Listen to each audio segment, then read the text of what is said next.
Bonjour à tous et bienvenue pour ce nouveau numéro de Mobile et Tactile, pour une nouvelle vidéo qui, je l'espère, aura sur moi des vertus curatives.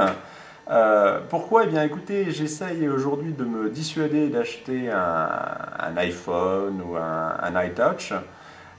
Et comment j'essaye de m'en dissuader? Comment je vais essayer de m'en dissuader dans cette vidéo? Ben, en vous représentant mon HTX 4700 récemment passé sous une version donc exotique de Windows Mobile 6. Donc l'objectif, ça va être un petit peu de comparer ces deux produits, l'iTouch et ce Pocket PC, de faire apparaître les grandes différences, et puis, si possible, d'essayer de faire sortir gagnant mon HX 4700, de manière à éviter d'avoir à dépenser quelques sous supplémentaires dans un produit qui, ma femme me le dirait et me le dira et me le redira, ne vaut bien évidemment pas la peine d'être acheté. Enfin bref, donc je reviens un petit peu sur mon HX 4700, voilà, que je vous ai déjà présenté une bonne dizaine de fois. Cet HX 4700, je l'ai passé récemment sous Windows Mobile 6. Alors Windows Mobile 6, si je zoome un petit peu, pas de grande différence par rapport à ce qui pouvait exister sous Windows Mobile 2003, enfin Pocket PC 2003 seconde édition. Pas non plus, et encore moins une grande différence par rapport à ce qui pouvait exister sous Windows Mobile 5, qui est donc le système d'exploitation de mon QTech 9100. Là, le point, je dirais, donc première différence majeure par rapport à un iTouch ou un iPhone, c'est bien évidemment l'interface. Je me suis efforcé, grâce à iLaunch, de faire quelque chose qui soit un petit peu plus ergonomique, avec des grosses icônes, de manière à pouvoir plus facilement accéder de façon tactile aux différentes applications, sur un seul écran, en vue paysage. Bien évidemment, tout ça ne remplacera pas l'interface fantastique d'un iPhone ou d'un iTouch qui sont vraiment extraordinaires. J'ai eu l'occasion récemment, lors d'une soirée geek, d'en toucher quelques-uns, et c'est vrai que c'est assez impressionnant. Donc, bon, il est clair qu'au niveau de l'interface, rien à dire, l'iTouch sera forcément plus agréable, je dirais, à utiliser. Maintenant, il faut voir quand même que là, nous avons pas mal de boutons hardware, donc de possibilités hardware, qui font que si jamais il y a un souci au niveau tactile, comme il peut y avoir sur un iTouch, là, on peut éventuellement compenser ce souci par des boutons. Voire quelquefois, on n'a pas envie d'avoir à toucher, d'avoir à allumer son produit pour pouvoir passer une musique, par exemple. Moi, aujourd'hui, j'ai configuré mes applications de manière à pouvoir appuyer sur cette touche, de manière à pouvoir passer d'une musique à une autre, sans avoir donc à passer par l'interface tactile de l'écran. Donc déjà, bon, une différence. Autre point en faveur, encore une fois, de l'iTouch, c'est bien évidemment son système Internet. Donc là, nous n'avons pas Internet Explorer sur l'iTouch, nous avons Safari, qui est donc un logiciel développé par Mac, qui est, bon, d'après ce que j'ai pu voir, aussi relativement sympa, puisqu'il est possible de naviguer très simplement dans des pages web, de zoomer très facilement à l'intérieur de ces pages web, et de pouvoir donc, via un système de double-clic ou en écartant ses doigts de cette façon, de manière à zoomer, dézoomer sur l'écran, de pouvoir aller regarder un texte plus précisément, zoomer sur une portion de texte, et l'écran s'adapte automatiquement à cette portion de texte. Donc un outil assez sympa. Là, nous avons quelque chose qui est, ma foi, de l'Internet Explorer classique, sympathique, mais moins sympa d'après ce que j'ai pu voir que Safari. Par contre, des fonctions sont mises en avant aujourd'hui dans l'iTouch ou dans l'iPhone qui, à mes yeux, sont tout à fait remplies et parfaitement remplies par un Pocket PC. Ces fonctions sont bien évidemment celles liées à Google Maps et celles liées à YouTube. Donc pour ce qui est de Google Maps, je vous avais déjà fait une petite démonstration. Donc là, je vais juste me reconnecter, je vous demande quelques instants le temps de me reconnecter en Wi-Fi à ma borne. Voilà qui est fait. Donc je vais à présent lancer, hop, voilà, je relance Maps, je valide, il charge, voilà. Et donc là, nous avons des vues, donc que ce soit donc exactement comme ce que nous pouvons avoir sur l'iPhone, que ce soit des vues en carte ou des vues satellites. Voilà, donc là vous avez San Francisco, vue satellite. Donc là, on peut avoir exactement la même chose et il est possible, tout comme voilà, de se balader avec le doigt, exactement comme sur l'iTouch ou l'iPhone, Donc là, pas vraiment de différence.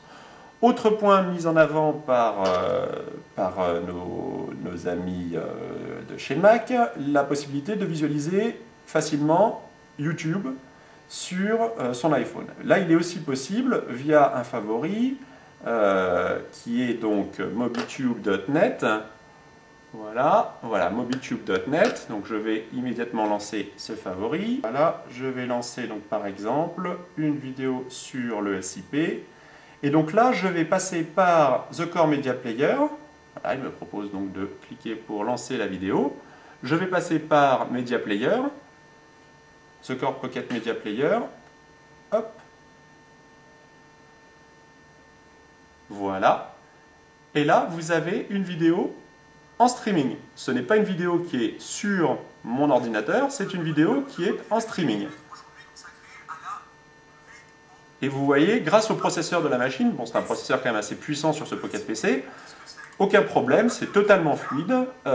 Et là, il est possible de télécharger la vidéo si je le souhaite, mais là je suis en train de la visualiser en temps réel. Donc encore une fois, par rapport à ce qui peut nous être présenté par l'iTouch ou l'iPhone, pas de réelle différence. Il est possible, grâce à des produits logiciels, de parvenir au même résultat.